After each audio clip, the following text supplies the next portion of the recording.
নীতিশ আত্মসমর্পণ করছে। পুরো সাউথ এশিয়াতে একটা জায়গাতে হিন্দুত্ব ফ্যাসিজমের সামনে একটা প্রাচীর দাঁড়ায় আছে। পদ্মার উত্তরে, মেঘনার পশ্চিমে, আমাদের মাটিতে মোদির হিন্দুত্ববাদের পরাজয় হবে আমাদেরই হাতে। কারণ দুনিয়াতে একমাত্র আমাদেরই আছে আজকের দুনিয়ায় ফ্যাসিবাদের সাথে লড়াই করে পরাজিত করার অভিজ্ঞতা আর গৌরব। তাই আমাদের পথ দেখাতে হবে পুরো ভারতবর্ষকে। একেই বলে গায়ে মানে না আপনি মোড়ল। ইনি পিনাকি ভট্টাচার্য, জন্মসূত্রে একজন বাংলাদেশি। আপাতত তার ঠিকানা প্যারিস।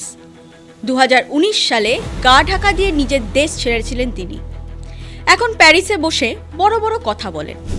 তিনি একজন বড় বোদ্ধা। ভারত সম্পর্কে ওনার যা জ্ঞানগম্যি তাতে বোদ্ধা না বলে উপায় নেই। ভারতের মানুষ ভারতের সম্পর্কে এত তথ্য রাখেন কিনা সন্দেহ রয়েছে।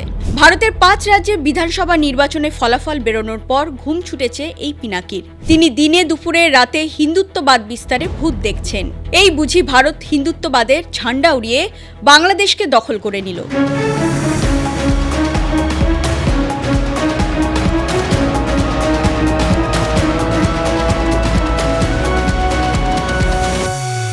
অশিক্ষা, জ্ঞানহীনতা, বুদ্ধিহীনতা মানুষকে আবেগতাড়িত করে তোলে। তবে পিনাকি বাবু কিন্তু সেই ক্যাটাগরির নন। শিক্ষাগত যোগ্যতায় তিনি একজন ডাক্তার। রাজশাহীর মেডিকেল কলেজ থেকে পাশ করেছেন ডাক্তারি। আপাতত সেই সব প্র্যাকটিস নেই। সমাজ মাধ্যমে ভারত বিরোধী বীজ ছড়াতে তিনি এখন ব্যস্ত। উদ্দেশ্য একটাই, ভারতের সংখ্যালঘু মুসলিমদের ভারতের বিরুদ্ধে খেপিয়ে তোলা, বাংলাদেশের সংখ্যালঘু হিন্দুদের জীবন ঝুঁকিতে ফেলা। হিন্দু বাঙালি পরিবারে জন্ম পিনাকি ভট্টাচার্যের। তৎকালীন পূর্ব পাকিস্তানের বগুড়া জেলায় জন্ম তার। তার বাবা ছিলেন একজন স্কুল মাস্টার। MBBS ডিগ্রিধারী পিনাকি রাজশাহী মেডিকেল কলেজ থেকে পড়াশোনা করেছেন। পরে প্যারিস থেকে MBA করেন। ফ্রেঞ্চ মাল্টিন্যাশনাল কোম্পানিতে মার্কেটিং এজেন্ট হিসেবে কাজও করেছেন। আপাতত তিনি কন্টেন্ট ক্রিয়েটর। সোশ্যাল অ্যাক্টিভিস্ট পরিচয়ে নিজেকে সীমাবদ্ধ রাখতে ব্যস্ত। সমাজ মাধ্যমে তার লাখো লাখো ফলোয়ার রয়েছে। 2018 সালে বাংলাদেশ সড়ক নিরাপত্তা আন্দোলন হয়। একই সময় DJFI এর গোয়েন্দা কর্মকর্তারা পিনাকি ভট্টাচার্যকে ঢাকায় DGFI এর সদর দফতরে যেতে বলেন। ধরা পড়ার ভয়ে আত্মগোপন করেন পিনাকি। পিনাকি দেশ ত্যাগ নিষেধাজ্ঞা জারি করা হয়, কিন্তু তিনি বন্ধুদের সাহায্যে দেশ থেকে পালাতে সফল হন এবং 2019 সালে জানুয়ারিতে থাইল্যান্ডের ব্যাংককে পৌঁছান। 2 মাস পরে তিনি ফ্রান্সে চলে যান। বর্তমানে সেখানেই তিনি রয়েছেন। কিভাবে দেশ থেকে পালালেন পিনাকি? সূত্র বলছে, দেশ ছাড়ার সময় তিনি জামাতের ছাত্র শিবিরের সাহায্য নিয়েছিলেন। অর্থাৎ জামাতের মতো দলগুলির সঙ্গে তার ঘনিষ্ঠ যোগাযোগ রয়েছে। তবে কি প্যারিসে বসে তিনি জামাতের হয়ে ভারত বিরোধী এজেন্ডা চালাচ্ছেন? ছাত্র জীবনের রাজনীতির রং কিছুটা গায়ে মেখেছিলেন বৈকি। বাংলাদেশ কমিউনিস্ট পার্টির সদস্য ছিলেন। এখন তিনি নিজেই তাদের গালিগালাজ করেন। পিনাকির কাছে ব্লু হোয়াইট, জামাত আর NCP। ছোট্ট একটা উদাহরণ দিলাম। এটা দরকার ছিল না এইভাবে কারচুপি করার। ভোটটা সুষ্ঠু হয়েছে, কিন্তু রেজাল্ট সুষ্ঠু হয় নাই। 10:30 পর্যন্ত রেজাল্ট আসতেছে মোটামুটি 2 জোট পাশাপাশি আগাইতেছে। 3-4টা সিটের গ্যাপ, কখনো এই জোট একবার আগে, কখনো আরেক জোট একবার আগে। তারপরে সব বন্ধ বেশ কিছুক্ষণ, ঘন্টা 2-1। তারপরে তত্তর করে বিএনপি আগে যেতেছে। আর জামাত জোট মনে হয় ঢাকার জ্যামে আটকেছে। আর নড়ার কোনো নাম নাই। সংসদ নির্বাচনে ভোটে নাকি ভোট ইঞ্জিনিয়ারিং হয়েছে। একই কথা তো বলে জামাত আর NCPও। তাদের কাছে গণভোটের ফলাফল ঠিক ছিল। যত ঝামেলা সাধারণ ভোটের ফলাফল নিয়ে। গণভোট আর সাধারণ নির্বাচন একই দিনে হয়েছিল। ভোটের ফলাফলও বেরোয় একই সঙ্গে। তাহলে গণভোটের রেজাল্টের সমস্যা দেখা দিল না কেন? গণভোট জুলাই সনদকে স্বীকৃতি দেয় বলেই কি সমস্যা নেই? তাই পিনাকি বাবুর কাছে গণভোটের রেজাল্ট ঠিক আর সাধারণ ভোটের রেজাল্ট বেঠিক। জামাতের সঙ্গে সুর মিলছে তো? দেশ ছাড়ার পরেও পিনাকি বাবুর বিরুদ্ধে মামলা হয়েছে। 2022 সালের 15ই নভেম্বর CTTC ডিজিটাল সুরক্ষা আইন 2018-র আওতায় পিনাকি ভট্টাচার্যের বিরুদ্ধে মামলা হয়। ওই বছর CTTCর 14ই অক্টোবর পিনাকির একটি ফেসবুক পোস্ট লক্ষ্য করে। দাবি, সেই পোস্টে সোশ্যাল মিডিয়ায় পুলিশ সম্পর্কে ভুল তথ্য ছড়ানোর চেষ্টা হয়েছিল। অভিযোগটি দায়ের করেছিল ঢাকা মেট্রোপলিটন পুলিশের counter terrorism and transnational crime. মামলায় পিনাকি ভট্টাচার্য সহ 3 জনের বিরুদ্ধে রাষ্ট্রের ভাবমূর্তি ক্ষুণ্ণ করার অভিযোগ ওঠে। 2024 সালে পিনাকি ভট্টাচার্যের বিরুদ্ধে বাংলাদেশি অভিনেতা মোশাররফ করিমকে হুমকি দেওয়ার অভিযোগ ওঠে। পশ্চিমবঙ্গে হুব্বা চলচ্চিত্রটির প্রচারে অংশ না নিতে মোশাররফ করিমকে হুমকি দেওয়া হয়েছিল। দেশের সদ্য নির্বাচিত সরকারকেও হুমকি দিতে ছাড়েন না পিনাকি।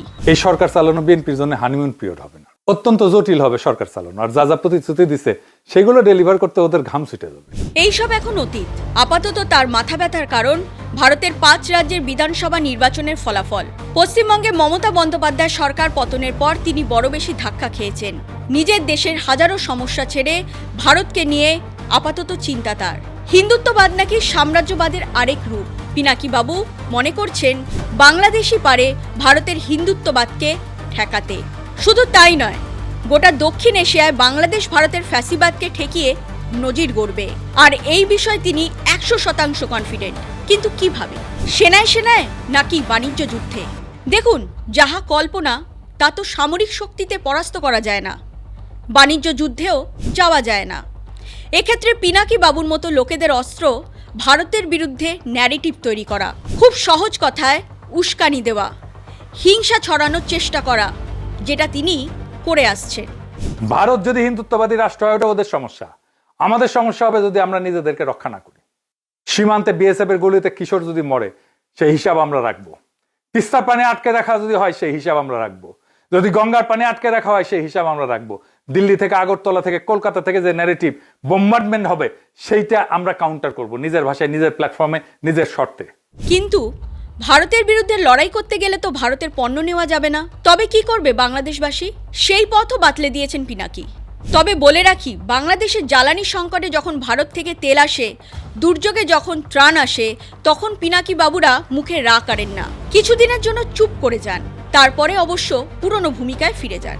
কলকাতায় চিকিৎসা নয়, কলকাতায় সিনেমা দেখা নয়, কলকাতায় কেনাকাটা নয়, বদলে আরেকটি রাস্তা দেখিয়েছেন পিনাকি বাবু।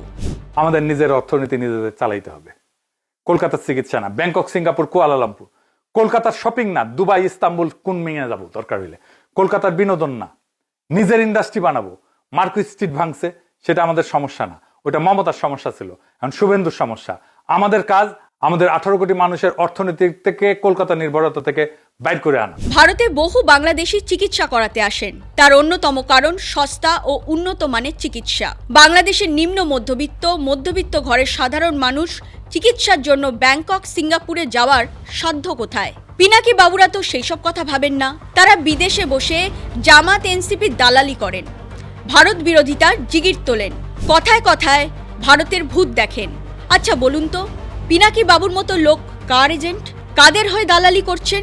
তিস্তার পানি, গঙ্গায় জল বন্টন, সীমান্ত সমস্যা নিয়ে তারা কূটনৈতিক আলোচনায় যেতে চান না। জুলাই আন্দোলনে নিহত আবু শহীদের কথা বলে মানুষকে তাতাতে থাকেন।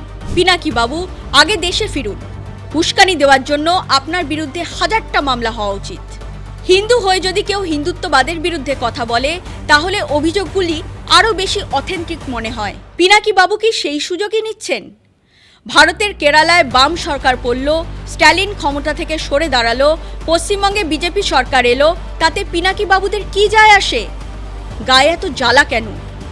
নাহিদরা যখন বলেন পুলিশ হত্যার বিচার চাই না, তখন চুপ থাকেন কেন? উস্কানি দিয়ে দুই পারের মানুষদের তাতানো বন্ধ করুন। ভারত তথা পশ্চিমবঙ্গে মুসলিম সংখ্যালঘুদের উস্কানি দেওয়ার চেষ্টা হয়, তাতে লাভ হয় কি কিছু? পশ্চিমবঙ্গের মুসলমানদের জন্য বাংলাদেশ মুসলমান অত্যন্ত বিপজ্জনক। তারা ধাপে ধাপে এমন কিছু করে যা পশ্চিমবঙ্গে তারা ওখানে উল্টোপাল্টা করে, আর পশ্চিমবাংলার বাঙালি মুসলমানদের তার খেসারত গুনতে হয়। এই জন্য আমি বাংলাদেশের মুসলিম ভাইদেরকে বলবো, এখানকার সম্পর্কে কোনো মন্তব্য করতে গেলে অথেন্টিক জেনে বুঝে, পড়াশুনো করে বুঝে সুঝে মন্তব্য করা ভালো। কোথায় ফেসবুকে কী হলো আর ওরা সেখানে মন্তব্য করলো, এই আলটালটা বাংলাদেশের এই আলটপকা মন্তব্যের জন্যই মনে হয় এখানকার মুসলমানদের অনেক বিপদ হয়। এ ব্যাপারে আমি বাংলাদেশি ভাইদেরকে আরও সতর্কতা অবলম্বন করার জন্য অনুরোধ। জামাতের লক্ষ্য দক্ষিণ এশিয়ায় ইসলামী শাসন কায়েম করা, আর তার জন্যই তারা পাকিস্তানি এজেন্ডা সমর্থন করেন। পিনাকি ভট্টাচার্যের মতো লোকেরা সেই এজেন্ডায় হাওয়া দেয় মাত্র। তবে উস্কানি দেওয়ার চেষ্টায় নিজের সময় নষ্ট করছেন পিনাকি বাবুরা। ভারত বাংলাদেশ সম্পর্ক অনেক গভীর। কিছু ভুয়া লোকের উস্কানিতে দুই দেশের সম্পর্ক কখনো ভাঙেনি, ভাঙবেও না। এরকম আরও তথ্য পেতে নজর রাখুন জিও পালস টিভিতে।